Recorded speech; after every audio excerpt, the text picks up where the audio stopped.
Baik, perkenalkan saya Satria Widya Pamungkas dengan NIM G002418 dengan kelompok B5 dan aslep pengampu yaitu Mbak Ziva. Oke, di sini saya akan menjelaskan laporan saya tentang Tractus respiratorius inferior. Kita mulai dari trakea terlebih dahulu. Seperti ini trakea. Ya, dia panjang, yaitu adalah struktur pertama dari Tractus respiratorius inferior. Nah, jadi untuk dari trakea ini menurut letaknya dia itu terbagi menjadi trakea pars cervicalis dan juga pars thoracalis. Nah, dinding lateral dan juga anteriornya itu disusun oleh cartilago trachealis, yaitu cartilago hyalin yang dihubungkan oleh jaringan pengikat padat berjumlah 16 hingga 20 yang berbentuk seperti tapal kuda atau huruf C. Lalu si trakea ini bercabang menjadi bronchi primarius dexter dan juga sinister, yang percabangannya itu disebut dengan bifurcatio trakea. Lalu untuk dari vaskularisasinya sendiri, trakea itu mendapatkan suplai darah dari arteri tiroidea inferior, sedangkan aliran venosanya dialirkan ke plexus tiroideus yang dibentuk oleh vena tiroidea inferior. Untuk inervasinya sendiri itu dari yang simpatis itu oleh truncus symphaticus, dan untuk yang parasimpatisnya yaitu adalah nervus vagus dan nervus laryngeus recurrens. Nah, kedua komponen persarafan ini bekerja secara antagonis dalam mempersarafi otot polos trakea maupun kelenjar mukosa trakea. Lanjut ke aliran limfonya, itu limfonya mengalir ke dalam nodi limfatiki pretracheales dan juga paratracheales dan ke dalam nodi lymphoidei cervicalis profundi.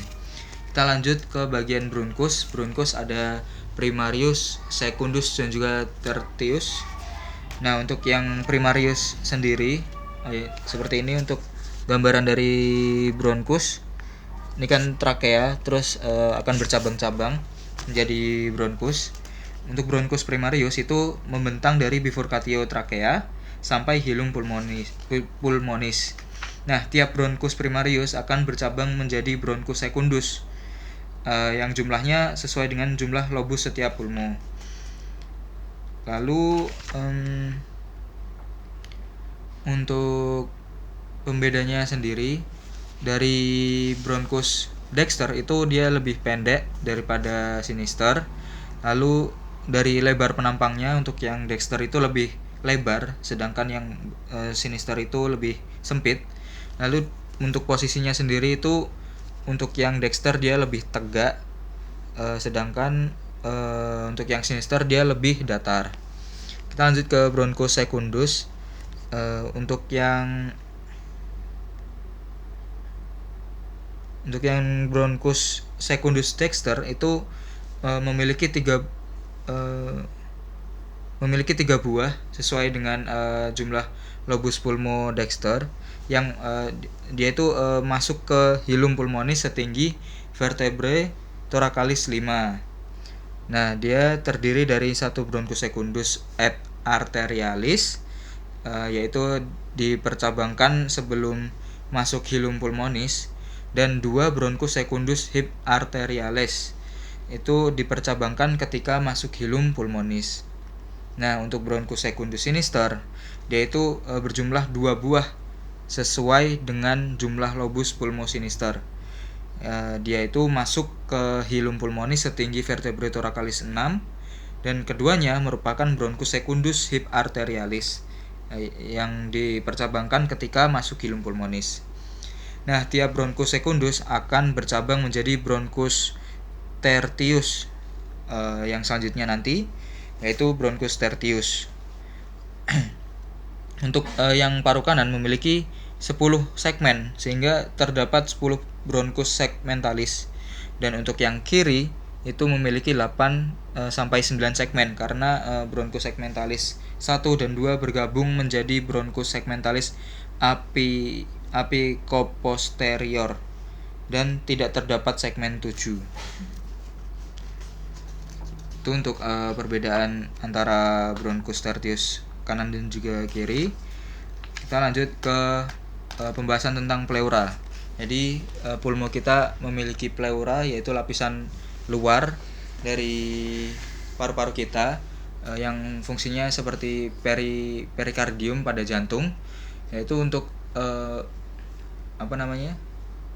selain untuk perbedaan gradien pulmo untuk bernafas, yaitu juga untuk pelumas, untuk pelindung dari paru itu sendiri. Jadi untuk pleura ada dua, yaitu pleura parietalis dan juga visceralis. Yang visceralis itu yang menempel pada paru dan parietalis adalah bagian luarnya. Dan di dalamnya ada namanya kavitas pleura yang isinya cairan seros. Ya seperti perikardium, dia untuk pelumas ya dari pergerakan paru itu. Lanjut ke persarafan pleura. Pleura itu dipersarafi oleh serabut general somatic afferent yang sensitif terhadap rasa nyeri. Untuk pleura parietalis, pars costalis dipersarafi oleh cabang-cabang dari nervus intercostalis. Jadi rasa nyeri bisa dirasakan sesuai lokasinya di dinding toraks. Lalu pleura parietalis pars diaphragmatica dan pars mediastinalis dipersarafi terutama oleh nervus phrenicus. Jadi rasa nyerinya akan dialihkan ke dermatom cervical 3, 4 dan juga 5. Nah, untuk pleura visceralis itu dipersarafi oleh serabut general visceral afferent atau GVA, dan nyerinya tidak dan nyeri biasanya tidak timbul dari jaringan ini. Nah, vaskularisasinya sendiri, pleura visceralis itu oleh arteri bronchialis cabang aorta descendens pars thoracis, dan untuk pleura parietalis itu dibagi menjadi 3 pars, yaitu mediastinalis, diaphragmatica dan costalis.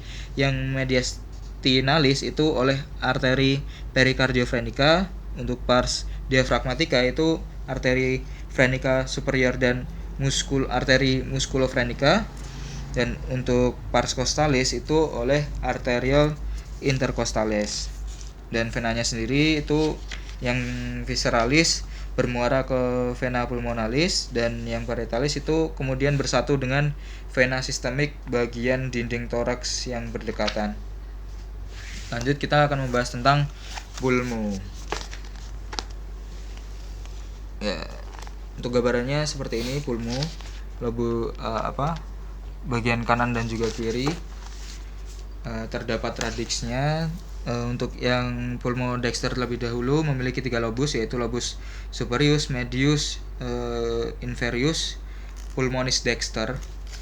Nah, antara lobus superius pulmonis dexter dan lobus medius pulmonis dexter itu dipisahkan oleh fissura horizontalis pulmonis dexter, dan yang selanjutnya dari antara lobus medius pulmonis dexter dan juga lobus inferius pulmonis dexter itu dipisahkan oleh fissura obliqua pulmonis dexter.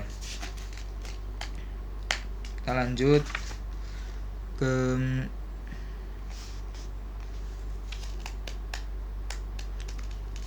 pulmo sinister. Itu memiliki 2 lobi, yaitu lobus superius pulmonis sinister dan juga lobus inferius pulmonis sinister. Jadi tidak ada mediusnya, perbedaannya dengan yang kanan. Nah, kedua lobi ini dipisahkan oleh fissura obliqua pulmonis sinister. Lanjut, kita akan membahas tentang radix pulmonis et hilum pulmonis.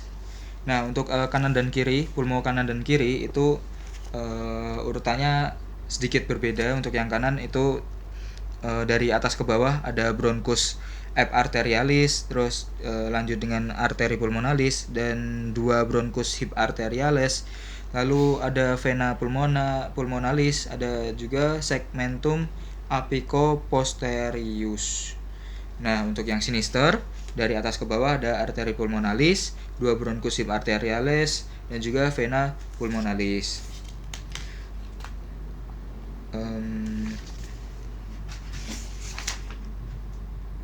Ya, mungkin itu saja yang bisa saya sampaikan. Terima kasih. Assalamualaikum warahmatullahi wabarakatuh.